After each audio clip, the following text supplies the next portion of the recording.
let us take the topic called benzene and the alkyl benzenes. Benzene is written as a hexagon with the center like this. The alkyl benzenes can be summed up like this. The R can be a methyl, ethyl, propyl. Sometimes another benzene also may be there, naphthalene and so on, also you can take it. All this together you can call it as another name, arenes. Alkyl benzenes also has arenes. The benzenes will have really the 6 carbons in the 6 corners of the hexagon, and there will be 3 alternative bonds will be there. At every carbon there is 1 hydrogen, right? But even then we are allowed to write like this. This every time need not to write, we can write like this because of the some reasons we will see later. But this is actually it is a hexatriene, where that ines first carbon, if I start here 1, 3, 5 hexatriene, that is cyclohexatriene must be the name of this compound. However, it is not behaving the properties of ene. So, therefore, it is said that reasonably it is called some other name, but not the cyclohexatriene, because in IUPAC nomenclature we have one main principle is the structure and the property should have some relation. The name and the structure and the property, all these 3 should coincide. Otherwise, the nomenclature will become waste. When I say the name, its structure and its property should be correlated. In this case, if I say cyclohexa, that is cyclohexatriene, it is no more a triene. So, therefore, there is no need to say this triene. So, benzene was given by somebody, it has a common name, and that name we are continuing. The IUPAC also allows all the aromatic compounds with some other specific names are there, that names are allowed to use as a in general. Now, this how this compound is prepared, let us see the preparation methods.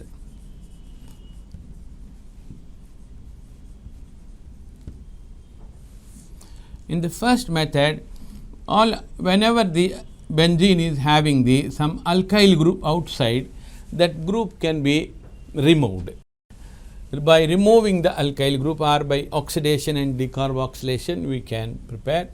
Take such alkyl containing benzenes and do oxidize with the permanganate, either in a alkaline medium or in acidic medium, but boil for some time.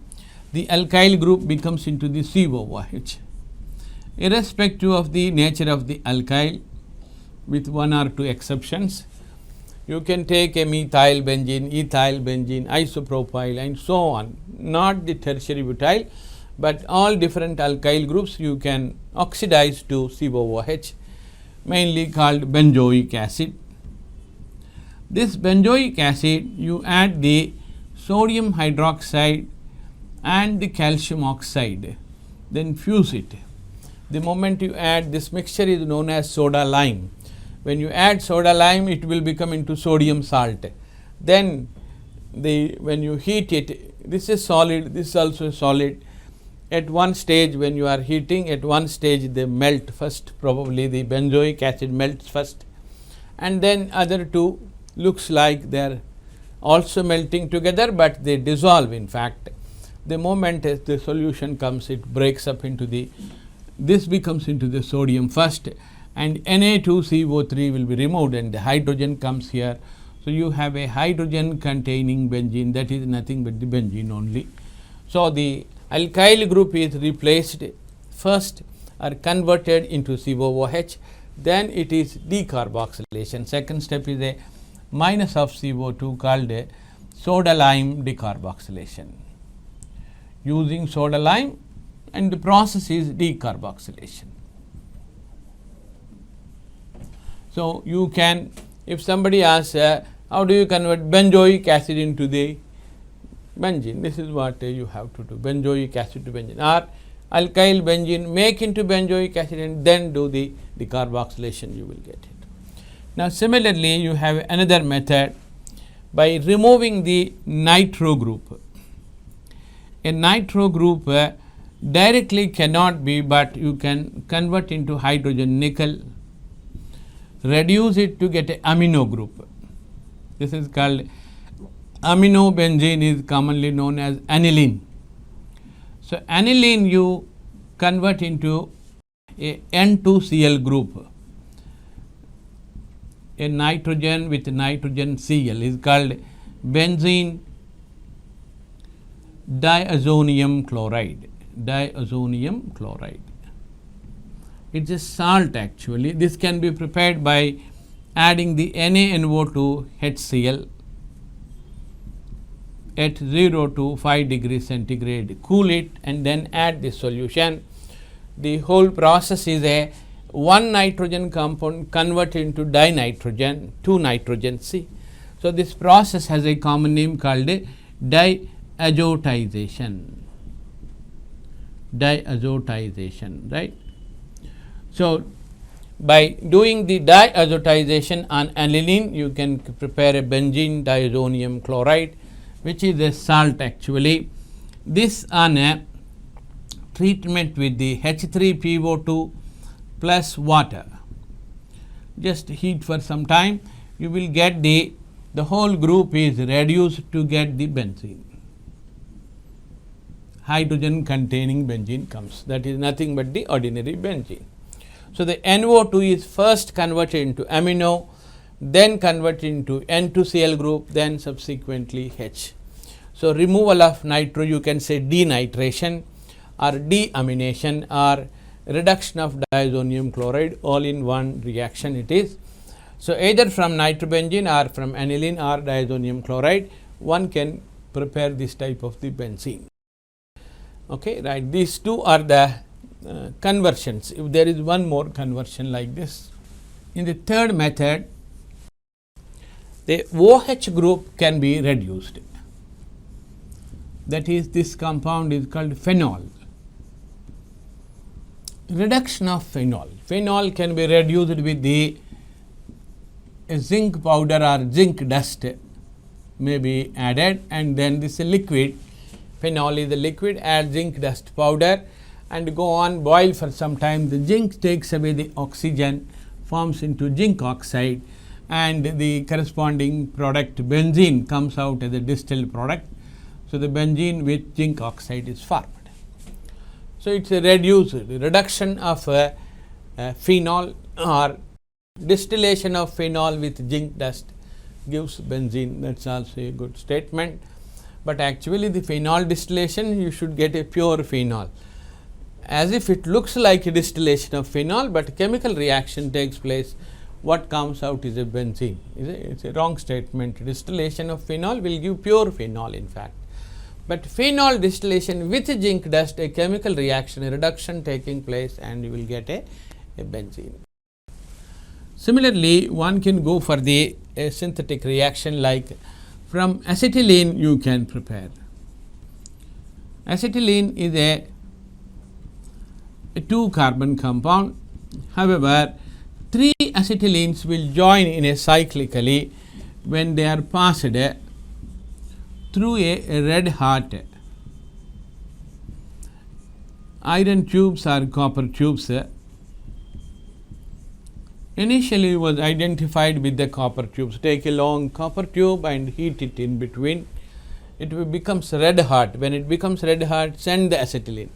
Initially inside there will be some oxygen, acetylene burns, but afterwards in the tube there is no oxygen. So, therefore, because of the catalytic activity of the copper, acetylene, 3 acetylenes will join cyclically and then undergoes a trimerization to give the benzene is formed. So, 3 acetylenes join and benzene is formed, that will come out. So, the NF3 molecules means 6 hydrogens also will be there. So, there is no problem in the adjusting the carbons and hydrogens. A benzene will come out and that will comes out as a vapor. Condense it, you will get the liquid of the vapor. This is a trimerization of benzene and cyclization, cyclically trimerizing. So, you are getting a benzene. Similarly, one can prepare from aliphatic compounds from N-hexane can be converted. N-hexane is nothing but a 6 carbons straight chain it is, CH3, CH2, CH2, CH2, CH2, CH3. In between all methylene groups, but at the ends CH3s are there. This compound, when you pass through a palladium and carbon heat it, whenever the palladium is there, it actually catalyst for the hydrogenation as well as dehydrogenation. Here it is a dehydrogenation. From one end one hydrogen, other end one hydrogen is removed as a hydrogen gas. So, 6 carbons first will become into a cyclohexane. There is no double bonds, cyclohexane is formed.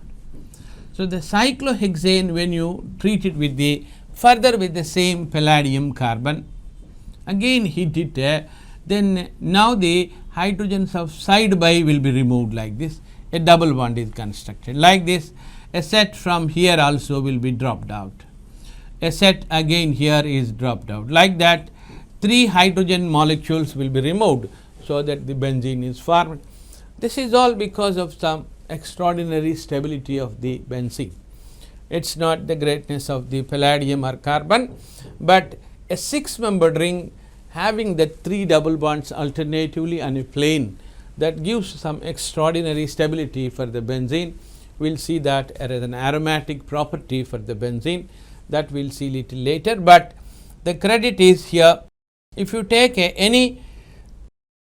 6-membered ring, that is open chain compound, you are getting a benzene. However, if you take a 5-membered carbons, you are not getting the 5-membered aromatic compound so easily.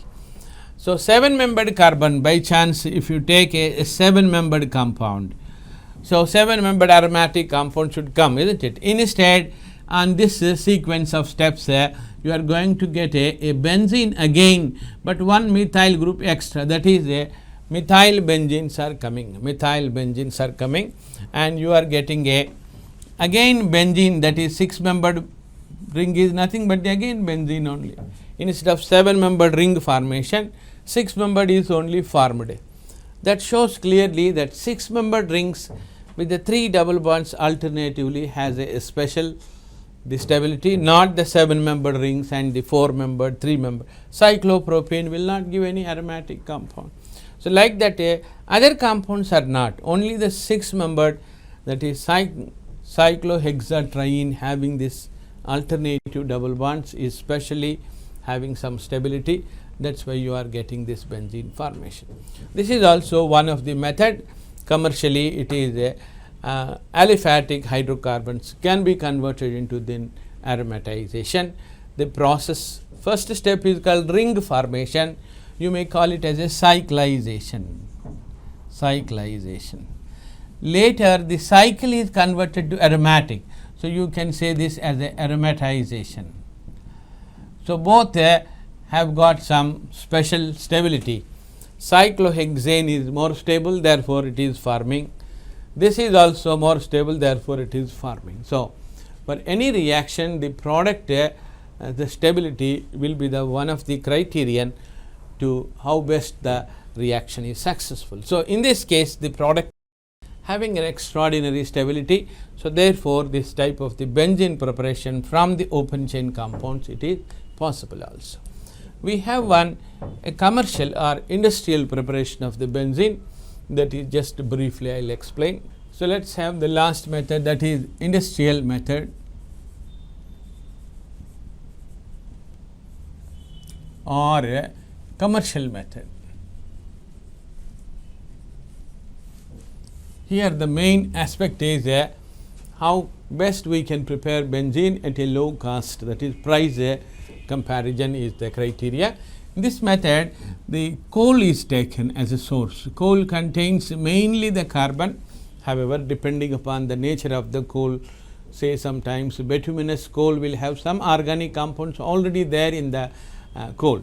But coal is essentially it is one somebody can say it is a deposition of the carbon, isn't it? So, this carbon will contain some organic compounds. In such a case, the burning of the coal will become easy in fact. So, the coal is added enough quantity excess of hydrogen and then heated around 1000 degrees centigrade to 2000 degrees centigrade. Very high temperature it is maintaining. So, depending upon the temperature also the products formation will be slightly differed. So, this is a solid. From this solid basically we will get the 4 fractions 1, 2, 3, 4 of which the first one is a totally gas it is. The 2 are the liquids, one liquid floating on the other liquid, and the last one is a solid which is in fact a unconverted product. We are heating with the high pressure and temperature and pressure is very high pressure. So, because of that the hydrogen reacts with carbon, gives all hydrogen carbon containing products are formed. The first fraction gas is called coal gas. Second one is called coal tar. Third one is called ammonical liquor.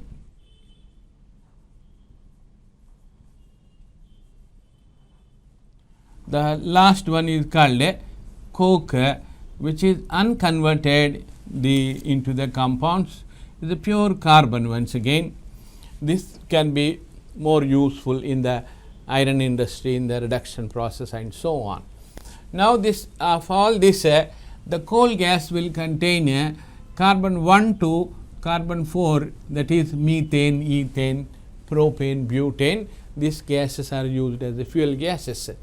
In the coal tar we are getting around 60%, 65% maybe benzene will be there. But it is not a one component, huge number of other compounds also will be there in the coal tar. So, this coal tar is now subjected for the separation by distillation process. Light oil, middle oil, heavy oil, anthracene oil and so on. In the light oil again these are all distillations only. Distillations at the most you can have a sophisticated methods like fractional distillation you can go and separate into the different fractions into first fraction into 90% benzol. It is not the 90% benzene, but 90% organic compounds will be there, 10% some inorganic compounds like ammonium sulfate and ammonium phosphates and calcium phosphates may be obtained. So, this 90% benzol again separated into the different fractions, then you will get a crude benzene, and from the crude benzene go on separate. All these are distillations only, this except this is chemical reaction, carbon plus hydrogen chemical reaction. The next subjected only for the distillation based on the boiling points go on separate into the fractions and we will get the benzene. Even the benzene will have some thiophene as an impurity here. At the last stage the crude benzene will have the benzene and thiophene because of the boiling point of these two is same. So, the mixture of benzene thiophene when you treat it with concentrated H2SO4 at room temperature, no heating, just add sulfuric acid and go on stir it, thiophene becomes into a sulfonated product. That shows thiophene is very good aromatic compound and it gets sulfonated, whereas benzene is not going to react at that room temperature with the sulfuric acid. Now, you add the enough water, into the water this compound goes, whereas benzene will not go into that. So, wash with plenty of water, this thiophene will be removed. This benzene now again remove the water, prepare anhydrous benzene and then go for the purification, you will get crystallizable benzene. So, the main process of this one is actually, if 1 ton of the coal, if you take a few liters of benzene will get. So, only the purpose of benzene, if you start this industrial method, you will get a huge loss, but you will get huge number of organic compounds in the coal gas, and coal tar and ammonical liquor also will have phenols and amines, pyridines and so on. Huge number of organic compounds will be some thousands of different varieties of organic compounds, including benzene derivatives like methyl benzene, ethyl benzene, isopropyl benzene and so on. Huge number of substituted benzenes and that is 2 benzene ring nuclei containing naphthalenes, anthracenes and so on. Huge number of organic compounds will get. Each compound will have its own marketing facility and all that. So, therefore, this method is on the whole it is a very good, highly profitable method. From coal, that is a very cheap material, we are preparing all these useful compounds, means it is a industrially very profitable method. This is the actual method for the preparation of benzene, actually, not the decarboxylation or reduction of phenol or de-diazotization of methods. All that methods are highly costly methods. When compared with the price of the benzene, you cannot go for those methods as a commercial methods. This is from the coal preparing the benzene is the commercial preparation.